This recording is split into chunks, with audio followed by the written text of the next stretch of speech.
O texto no qual vamos meditar neste culto se encontra na primeira carta de Pedro, está indicado na liturgia, capítulo 1, os versículos 10, 11 e 12. Primeira carta de Pedro, capítulo 1, verso 10 ao 12. Diz a palavra do Senhor assim: foi a respeito desta salvação que os profetas indagaram e inquiriram, os quais profetizaram acerca da graça a vós outros destinada, investigando atentamente qual a ocasião ou quais as circunstâncias oportunas indicadas pelo Espírito de Cristo que neles estava, ao dar de antemão testemunho sobre os sofrimentos referentes a Cristo e sobre as glórias que os seguiriam. A eles foi revelado que não para si mesmo, mas para vós outros, ministravam as coisas que agora vos foram anunciadas por aqueles que pelo Espírito Santo, enviado do céu, vos pregaram o Evangelho, coisas essas que os anjos anelam perscrutar. Vamos orar mais uma vez. Senhor, obrigado pela Tua palavra. O Senhor já ouviu o nosso cântico dizendo que desejamos realmente ouvir a Tua palavra, e é isto mesmo. Queremos também ter a porção especial de sabedoria que é concedida ao Senhor, para que nós possamos entender esta palavra maravilhosa e nós possamos, Senhor Deus, aplicá-la em nossa vida, na prática e na base da nossa fé. É a oração que fazemos em nome de Jesus. Amém. Eu gosto de pensar na minha mente, no meu coração, no meu dia a dia, de que as coisas fundamentais, elas são simples. São simples. Nas questões que Deus revela para nós, aquilo que é fundamental é simples. Mas qual que é a cor da fechadura da porta de Salomão? Nós brincávamos assim lá no seminário, né? Ou aqueles teólogos que diz que na Idade Média ficavam discutindo quantos anjos cabem na cabeça de uma agulha, ou qual que é o sexo dos anjos, são homens, são mulheres, qual que é o gênero que eles têm. Então, tem coisas profundas, coisas que absolutamente significam nada. Quem estava aqui de manhã hoje, a gravação está lá na internet, se você quiser, sabe que eu estive dizendo que há coisas que a Bíblia absolutamente não revela para nós. Tem coisas que são escondidas ao nosso conhecimento, o Senhor não quis revelar para nós. E a explicação mais simples que eu tenho sobre essa questão, por que Deus não revela tudo, eu aprendi lá na minha infância. E alguém pegou um copo, né, e pegou um jarro e falou: olha aqui, se eu quiser colocar toda a água que está nesse jarro no copo, você sabe que não vai dar, você vira aqui e transborda. Muito mais, todo o conhecimento de Deus, maravilhoso, ilimitado, né, santo, enfim, né, toda a grandeza, colocar na nossa cabeça. Então tem coisa que nós não vamos entender, e tem coisas que Deus entende que nós não devíamos saber mesmo. A Bíblia fala em Deuteronômio 19, 29, muito conhecido o texto, dizendo que há coisas encobertas que pertencem apenas ao Senhor. Ele não revela todas as coisas mesmo, mas o que é necessário para nós Ele revela. E eu creio que o que é necessário para o básico, para o fundamental, Ele também mostra para nós, mostra para o nosso coração. Então o que é necessário para a salvação são as coisas mais simples para nós entendermos. Não ficar entendendo as questões que envolvem a doutrina da eleição, as coisas que envolvem a interpretação correta do livro de Apocalipse, como será, como as coisas vão acontecer. Às vezes nós ficamos especulando, algumas coisas são claras, outras não, mas o fundamental nós temos nas Escrituras, o Senhor nos dá. No meu tempo de juventude, ensino médio, segundo grau, como é que fala hoje? Acho que é mais ou menos isso aí, né? No tempo que eu estava fazendo colegial, pronto, mais velho ainda, né? No tempo que eu fazia colegial, nós tínhamos um grupo de estudo lá onde eu estudava, e era um grupo que estudava a palavra e também se preparava para transmitir a palavra de Deus para as pessoas. Nós tínhamos um grupo lá chamado ABS. ABS não tem nada a ver com freio, né? Que parece até, mas não é isso. A ABS era a Aliança Bíblica Secundarista. E nós participávamos, é uma versão menor ou preliminar ou preparatória para a ABU, era da própria ABU, Aliança Bíblica Universitária, todo mundo já ouviu falar, e nós tínhamos essa Aliança Bíblica Secundarista. E um dos instrumentos que tínhamos era um folhetinho pequenininho, Ele tinha a capa amarela, quando eu me lembro dele, compridinho, e chamava As 4 Leis Espirituais. Não sei se alguém aqui já pegou esse folhetinho, 4 Leis Espirituais. Básico, para falar daquilo que é básico, é maravilhoso. Tinha 4 versículos, a gente memorizava os 4 versículos, aí depois de um certo tempo eu sabia todos os versículos de cor, é claro, sei até hoje, e onde nós podíamos apresentar o Evangelho de uma maneira simples para as pessoas, falando: o que é isso que vocês estão tratando aí? Do que vocês estão falando? Por que vocês são crentes? O que vocês falam de salvação? O que é nascer de novo? Salvo do quê? O que significa isso?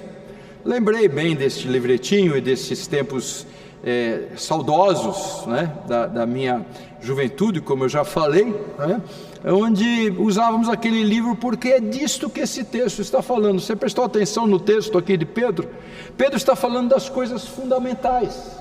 Então não deve ter muita novidade para você não, mas é importante, porque são as coisas fundamentais e claras que Deus dá para nós. Você não tem dúvida nenhuma sobre isso. Ele fala assim: foi a respeito desta salvação, que ele está falando, a salvação da vossa alma, está no versículo 9, foi a respeito dessa salvação que os profetas indagaram e inquiriram. É desta salvação. Salvação do quê? Quando eu falo de salvação, eu falo para as pessoas que não conhecem o Senhor e falo que é preciso ser salvo, a pessoa vai perguntar: salvo do quê? Nós temos um linguajar que nós brincamos, que é um evangeliquez, que para quem foi criado na igreja é muito claro, é muito óbvio. Eu aprendi desde pequenininho, eu sei o que são as coisas fundamentais, mas tem pessoas que não entendem muito. Quando fala de salvação em Jesus, muitas vezes, e infelizmente alguns pregadores reforçam esse entendimento equivocado, é salvo da minha situação atual, onde eu estou com necessidades materiais, ou estou com necessidades que envolvem a enfermidade, eu estou precisando ter acolhido as minhas necessidades físicas, a uma dor que não passa, a uma situação que me incomoda muito, de uma enfermidade prolongada, ou as questões que envolvem, eu preciso ser salvo porque eu estou num momento difícil, onde ninguém tem olhado para mim, eu me sinto isolado, então tenho necessidades emocionais, e Jesus veio para me salvar de tudo isso. Há outros entendimentos, por vezes pontuais, porque a nossa vida traz preocupações, necessidades, angústias, tristezas, incômodos, clamamos por justiça. Então o que é realmente? Nós precisamos ir atrás do Senhor e entender o que é realmente o que nós precisamos na nossa vida, e Senhor, me salva, me socorre. E é por causa disso que algumas pessoas, quando são libertas de uma situação de angústia, de medo, de necessidade, de emergência, muitas vezes usam o termo que nós usamos na igreja, falamos nasci de novo, falei isso ainda outro dia. Sobrevive a um acidente, você olha o estado que está lá, o automóvel, depois de um capotamento, não sei o que, e fala: não tem ninguém vivo ali, não é possível, não viveu ninguém. E a pessoa do teu lado fala: eu estava lá dentro, eu nasci de novo. As pessoas usam esse termo. Afinal, do que é que está tratando aqui? O que é esta salvação? Do que isto a que o Senhor está se referindo aqui através do apóstolo Pedro? Do que ele está falando? Parece-me que os discípulos, quando Jesus foi pendurado na cruz, ainda não tinham uma noção muito grande sobre isso também. Então não se espante sobre essa confusão. Me parece que não conseguiam compreender. Apesar do Mestre, do Senhor Jesus, ter falado durante seu ministério tantas e tantas vezes do seu trabalho, apontado para tantas coisas importantes, me parece que os discípulos não conseguiam compreender isto. Quando Jesus morre na cruz, há um sentimento de derrota para os discípulos. Os discípulos estão arrebentados, eles não compreendem o que aconteceu. Nós pensamos que o nosso Senhor ia nos guiar em triunfo, ia restaurar Israel, Ele ia reinar sobre as coisas. O que acontece? Eles estão apavorados, vocês sabem disso. Eles se reuniam num lugar fechado, apavorados com a possibilidade de serem mortos, também não conseguiam compreender. Pedro, aquele machão lá, com todo aquele temperamento dele, quando é confrontado por uma pessoa, 2 pessoas, não só uma, né? Não lembramos da mulher que falou, mas também teve um outro caso que os outros falaram juntos ali ao redor da fogueira. Pedro fala: não conheço, nunca vi ele, não sei do que vocês estão falando. Eu não sou, mas você tem sotaque igual eu não sei do que, chega de falar sobre isso. O pavor, não entendiam a obra salvadora. Você está com sua Bíblia aí? Abra a sua Bíblia no Evangelho narrado por Lucas, no capítulo 24. É uma leitura que eu vou fazer, não é tão comprida, mas é razoavelmente. E eu peço que você acompanhe essa leitura para perceber que isso não é somente coisa nossa. Essa questão de muitas vezes não compreender toda a beleza, toda a maravilha do que Deus tem por nós. Eu vou ler do versículo 13 até o versículo 27. Lucas 24, de 13 a 27. Diz a palavra assim: naquele mesmo dia, então é o dia que Jesus Cristo, da ressurreição do Senhor, não é? Naquele mesmo dia, dois dos discípulos, estavam de caminho para uma aldeia chamada Emaús, distante de Jerusalém, 60 estádios. E iam conversando a respeito de todas as coisas sucedidas. Que coisas? A crucificação, a morte, o sepultamento e tudo, né? Todas as coisas sucedidas. Aconteceu que enquanto conversavam e discutiam, o próprio Jesus se aproximou deles. E os seus olhos, porém, estavam como que impedidos de o reconhecer. Não conseguiam entender que era Jesus. Versículo 17, então lhes perguntou Jesus: que é isso que vos preocupa de que ides tratando à medida que caminhais? E eles pararam entristecidos. Um, porém, chamado Cleopas, respondeu dizendo: és o único, porventura, que tendo estado em Jerusalém, ignora as ocorrências desses últimos dias, os últimos 3 dias? Ele lhes perguntou quais? E explicaram o que aconteceu a Jesus, o Nazareno, que era varão profeta, poderoso em obras e palavras diante de Deus e de todo o povo. Eles fazem uma profissão de fé aqui, estão vendo? Eles dizem assim: nós estamos falando de Jesus, aquele profeta, um homem que fazia milagres, um homem maravilhoso. Eram discípulos de Jesus. Eles estão falando a respeito de Jesus, mas olha só, e falando coisas verdadeiras a respeito de Jesus. Versículo 20: e como os principais sacerdotes e as nossas autoridades o entregaram para ser condenado à morte e o crucificaram. Ora, nós esperávamos que fosse ele quem havia de redimir a Israel, mas depois de tudo isso, é já este o 3º dia desde que tais coisas sucederam. É verdade também que algumas mulheres das que conosco estavam nos surpreenderam, tendo ido de madrugada ao túmulo, é o 1º dia da semana, lembram-se? E não achando o corpo de Jesus, voltaram dizendo terem tido uma visão de anjos, os quais afirmaram que ele vive. De fato, alguns dos nossos foram ao sepulcro e verificaram a exatidão do que disseram as mulheres, mas não o viram. Então lhes disse Jesus: ó nécios e tardos de coração, para crer tudo que os profetas disseram. Porventura não convinha que o Cristo padecesse e entrasse na sua glória? E começando por Moisés, discorrendo por todos os profetas, expunha-lhes o que a seu respeito constava em todas as Escrituras. É disso que Pedro está falando. Pedro, lembram-se, é um desses que estava lá. Os discípulos aqui não tinham escutado o relato de Pedro. Vocês lembram muito bem que ainda Pedro também tinha corrido à sepultura, também tinha visto lá uma manifestação a ele, coisas que os outros discípulos não tinham visto, mas eles estão ali entristecidos. São discípulos de Jesus, eram seguidores de Jesus, como você e eu.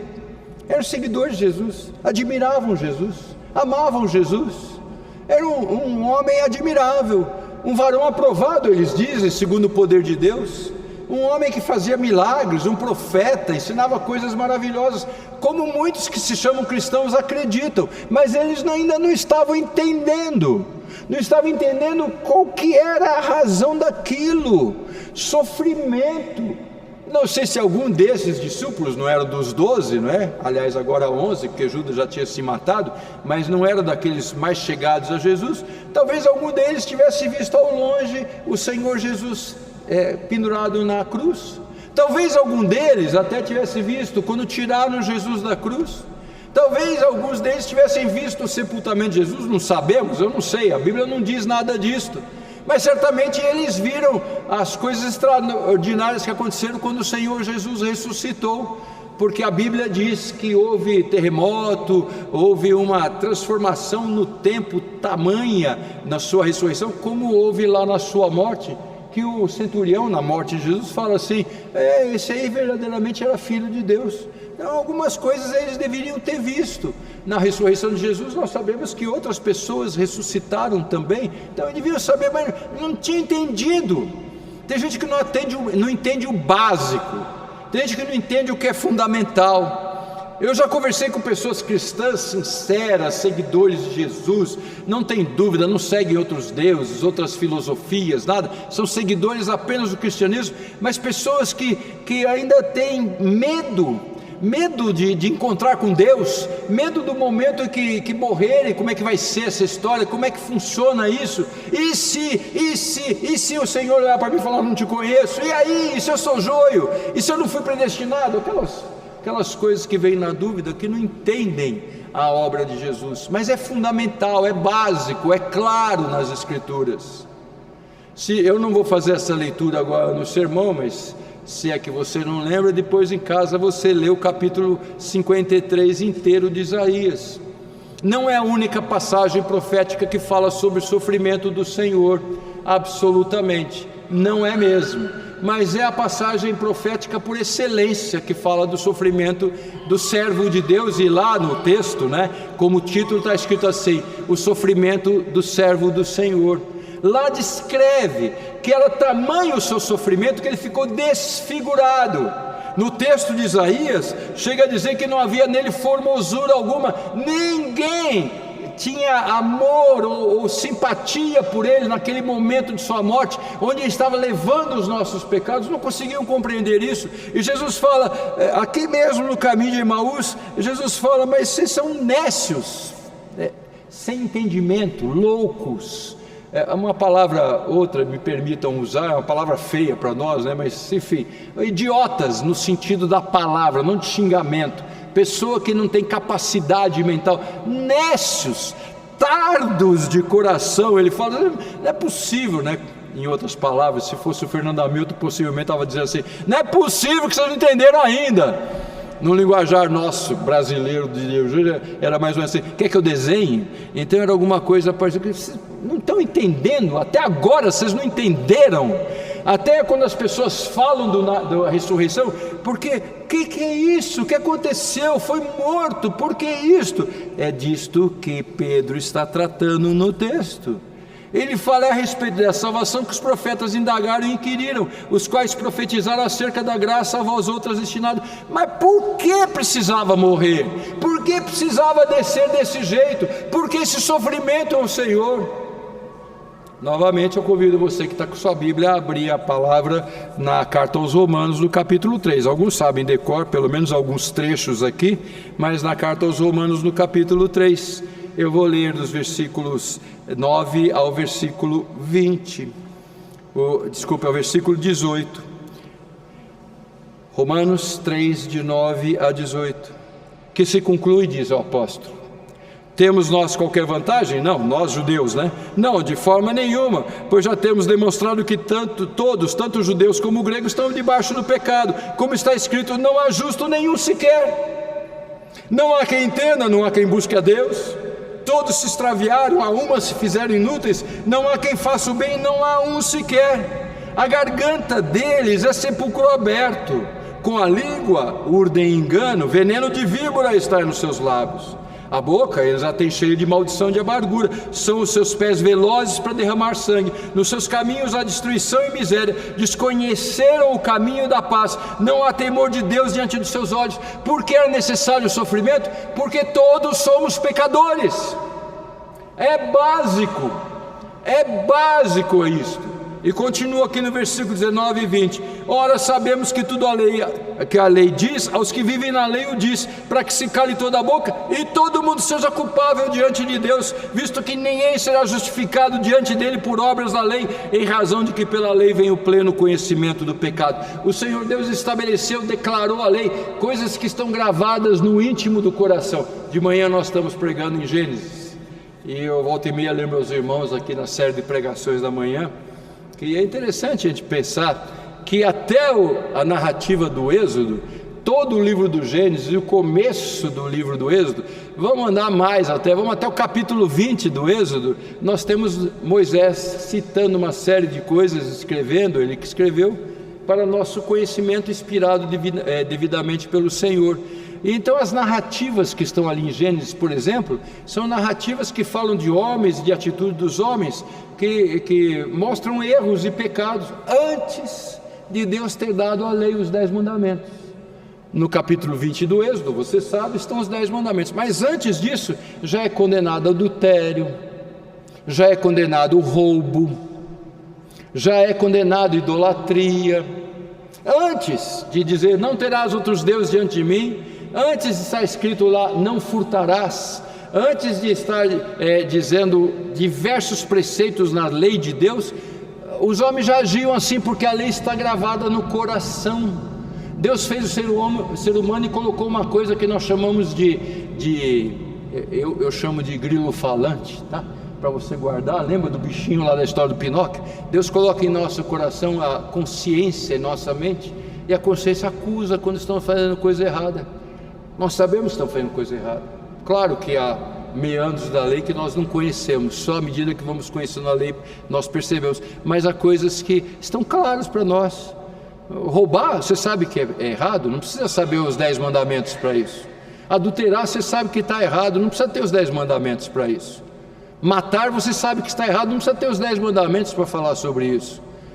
Até a cobiça, ainda que todo esse sistema mercantil que nós temos, ou de merchan, ou qualquer outra coisa, cada vez queira mais atrair aos seus olhos, para você ter vontade, ambicionar, mas você sabe que a cobiça é alguma coisa que não está muito correta, não vale a pena, não deve ser assim, mas é onde a humanidade trabalha, porque Deus colocou em nosso coração a consciência. Então todos os seres humanos são pecadores, todos os seres humanos são limitados, todos os seres humanos fazem as coisas erradas, mas o Senhor, Ele sabe que somos todos pecadores. E aqui nessa mesma carta aos Romanos, mas no versículo 23 do capítulo 6, está escrito assim: porque todos pecaram e destituídos estão da glória de Deus. Desculpem, lá vai falar assim: mas a salvação está em Cristo Jesus. O salário do pecado é a morte, mas a vida eterna está em Jesus Cristo. Está lá em Romanos 6, 23. Aqui, todos pecaram e carecem da glória de Deus, está aqui nesse próprio capítulo, versículo 21 a 23, é o versículo 23 que eu citei. Mas agora sem lei se manifestou a justiça de Deus, testemunhado pela lei e pelos profetas, justiça de Deus mediante a fé em Jesus Cristo para todos e sobre todos que creem, porque não há distinção, pois todos pecaram e carecem da glória de Deus. Era um dos versículos do livretinho 4 Leis Espirituais. Todos pecaram, todos, e carecem da glória de Deus. É por causa disso que Jesus Cristo precisou morrer. Por quê? Porque o salário do pecado é a morte. Então, aqueles homens ainda não tinham entendido o que é básico no Evangelho. Salvo do quê? Salvo da morte. Não é falecimento, porque essa morte e falecimento todos nós vamos passar, a não ser aqueles que estiverem vivos na vinda de Jesus, porque a Bíblia fala no arrebatamento. Mas a morte todos nós vamos passar. Chegará o nosso dia. Às vezes nós achamos muito cedo, outros são chamados à presença do Senhor em avançada idade. A pregação de hoje lembrou da morte de Abraão em ditosa velhice, diz lá o texto de Gênesis 25, usado hoje de manhã. Mas todos nós vamos encontrar com Deus, todos. Mas não é dessa morte que a Bíblia fala, não. A Bíblia fala de uma separação eterna de Deus. Nós sofremos as consequências do pecado. Nós estamos num mundo em desequilíbrio, um mundo cada vez mais com coisas contrárias, até mesmo a laços sociais. Vamos ver onde vai parar tudo isso. Cada vez mais se destrói as coisas, aquilo que mantém um liame na sociedade, cada vez são mais desprezados. A importância da família, a importância da educação, etc. Eu entendo que isso é cada vez mais distorcido e fora dos padrões humanos. Vamos ver onde vai parar isto, Então vivemos num mundo assim, e o Senhor tem para nós de novo um lugar perfeito, maravilhoso, e é disto que nós estamos tratando. Era necessário que o servo de Deus sofresse e morresse mesmo, para pagar o preço do pecado. mas ele nunca pecou. Então, que preço do pecado? O preço do meu pecado, o preço do seu pecado, porque a obra dele ele faz e oferece para nós. Ele oferece esse trabalho, as consequências da obra, para ser aplicado sobre nós. Para quem aí é jurista, outro dia eu já falei sobre isso, eu vou falar de novo, que estudou direito. A palavra correta e que é semelhante na lei é imputou, é colocado sobre nós, é aplicada sobre nós. O Senhor imputou sobre nós a graça e a obra de Cristo, porque eu disse que eu não devo mais nada para Deus. Então é essa salvação que Pedro está falando, essa salvação que eu estou falando, é essa salvação que eu estou tratando. Nós precisamos ter alegria nessa salvação. Salvo do quê? Do governo tirânico de Roma daquela época. A igreja está sendo perseguida pelos romanos, pelos próprios judeus que não criam que Jesus era o Messias e perseguiam. É dessa salvação que ele está tratando. Ele está tratando de algum tipo de enfermidade física, ele está tratando de alguma crise social, de alguma crise qualquer que seja. Do que ele está tratando? Ele está tratando que era necessário a morte de Jesus para a nossa salvação. É essa a mensagem básica do Evangelho. Se a pessoa não entende que ela está devendo para Deus e que ela precisa da ação de Deus, da misericórdia de Deus, ela não vai compreender a importância da salvação. Vai admirar Jesus, coitadinho de Jesus, aquele homem bonzinho que morreu numa cruz, como sofreu, como foi injustiçado. Vocês lembram do filme A Paixão de Cristo? Aquele filme, quando foi feito, causou teve uma repercussão muito grande, né? Porque ele narra de maneira cruel, ou cruenta, melhor, os sofrimentos de nosso Senhor. Alguns criticaram, é muito sangue, é muita coisa, muita violência, mas aqueles que pesquisaram para fazer aquele filme, que tem umas inverdades, né? Claro, sempre tem alguma coisa acrescentada que nós não temos nas Escrituras, né? Tem uma hora lá que o Satanás passa no Getsemane pelo Jesus, não tem nada disso nas Escrituras, mas enfim, é um filme, mas falando daqueles chicotes, de como eles eram feitos, da coroa de espinhos, aquela coisa horrível que nós vemos no filme lá, descrita no filme, não é? E que impactou até alguns atores daquele filme, mas é aquilo mesmo, sofreu no seu lugar e no meu lugar, para pagar a sua culpa, a minha culpa. Então é dessa salvação que ele está falando. É necessário essa salvação, era necessário o sofrimento. E a ressurreição de Jesus mostra claramente a bênção de Deus. Lá Isaías 53 fala que o servo sofredor depois viu com prazer, com alegria, o fruto do seu trabalho penoso. Ele viu, ele percebeu o resultado. Você e eu somos o povo do Senhor. Nós somos a alegria de Cristo, acredite nisto. O povo de Deus é a alegria do Senhor, porque foi por você e por mim que Ele morreu. Coisas maravilhosas, apesar de quem nós somos, do nosso pecado. Eu não tenho dúvida nenhuma, meus irmãos, que o que é fundamental no Evangelho, ele é básico e é claro e ele é simples. Quando eu falo simples, eu não estou dizendo que não é profundo, eu não estou dizendo que é raso, que é sem importância. Estou dizendo que não é difícil de alcançar por uma mente com algum conhecimento. Não é difícil de alcançar. Estamos perdidos. Precisamos do Senhor. O Senhor morreu por nós, pagou o nosso preço, um preço terrível. Tamanho sofrimento que a Bíblia diz que Ele suou sangue, que Ele diz ao Pai: Pai, se possível, passa de mim este cálice. Que Ele narra, eu estou profundamente angustiado até a morte, o peso do seu e do meu pecado sobre as suas costas. E Ele tinha que levar como representante da humanidade, só Ele, não tinha um anjo para ajudar, nem mesmo Deus Pai estava ali para ajudá-lo, por causa disso que ele fala: Deus meu, por que me desamparaste? Aquele é o momento que ele tem que levar toda a carga da culpa sobre as suas costas. Ele levou sozinho, porque ele representava a humanidade. Por causa que nós cremos na encarnação de Cristo, porque era preciso isto para Ele levar nossa culpa. É disso que a Bíblia trata. As coisas fundamentais são claras. Não estamos aqui discutindo o governo de igreja, se deve ser congregacional ou presbiteriano. Não estamos aqui discutindo a forma do batismo, se deve ser por aspersão, por efusão ou por imersão.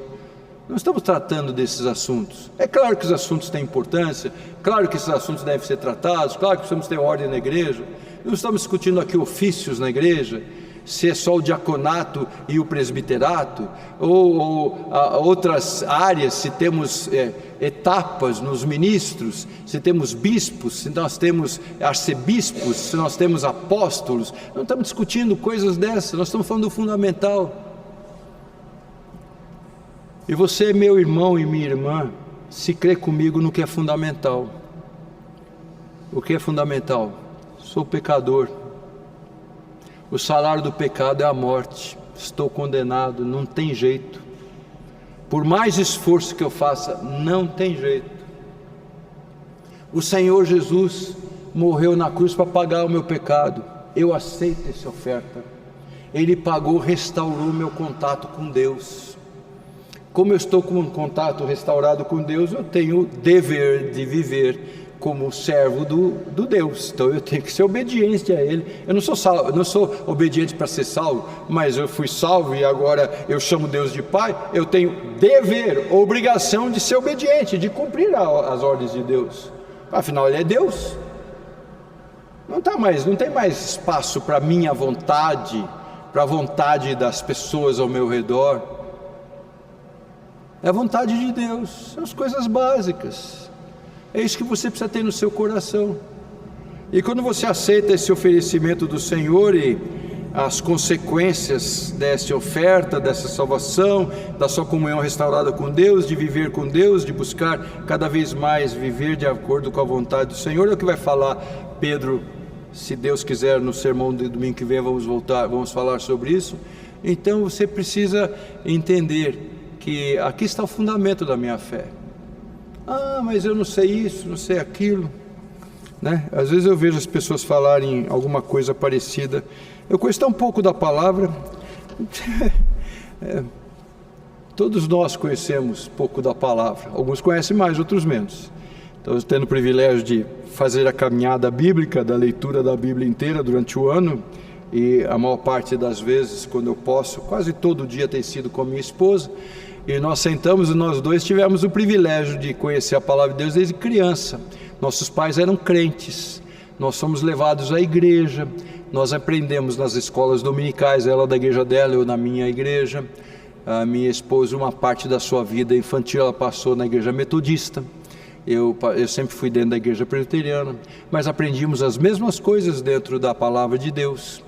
Então nós temos os fundamentos, conhecemos as histórias, mas nós vamos lendo a Bíblia e vamos nos emocionando. Ontem os dois estavam chorando juntos lá, de ver as coisas maravilhosas que aconteceram na vida de José, porque foi a leitura, né? E lembrando aquele momento em que ele se revela aos seus irmãos, e que ele diz para os seus irmãos: o mal que vocês quiseram fazer, Deus transformou em bem, porque era necessário que vocês me venderam, mas eu não vou fazer mal para vocês não, porque Deus fez isso para a nossa salvação. E nós nos emocionamos dele chorar com seus irmãos, por chorar com o pai dele, né? Quanto choro tem lá, e nós dois estávamos lá, todos emocionados, minha esposa e eu, lendo a palavra, coisas lindíssimas, lindíssimas, preciosas, coisas que nós conhecemos. Quantas vezes nós não escutamos, já não lemos isso nas Escrituras, coisas belíssimas das Escrituras. Que maravilha, não é? Então, as coisas fundamentais são importantes para nós. Preocupe-se com isso. Eu não sei porque o pastor usa uma roupa que nem que ele usa lá, ou não usa.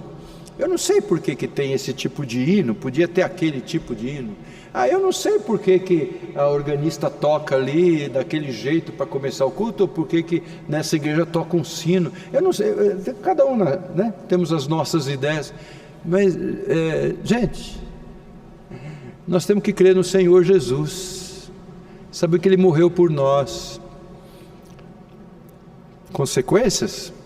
uma profunda segurança. Profunda segurança, porque não é minha obra, é obra dele. Consequências? Profunda gratidão decorrente dessa segurança. Eu sou muito grato a ele, muito grato. Consequência? Uma profunda alegria, devia ser constante essa alegria, mesmo nos dias mais difíceis, nos dias da enfermidade mais dura, no dia da maior indignação, no dia do luto mais profundo. Todos esses dias eu tenho uma gratidão e uma alegria pelo que Jesus fez por mim. Você crê nisso? Ah, muito bem. É isso mesmo. É isso que precisa estar na sua vida. São essas coisas fundamentais. Isso faz de você meu irmão, minha irmã. Faz meu irmão e minha irmã. Ah, eu nunca fui da igreja presbiteriana, não tem problema. Espero que seja. E dessa aqui. Mas não é isto não. O que é importante mesmo é que você seja meu irmão e minha irmã. Eu tenho uma reunião de oração diária, quase diária, né? Tem dias que eu não transmito, mas quase todo dia eu transmito.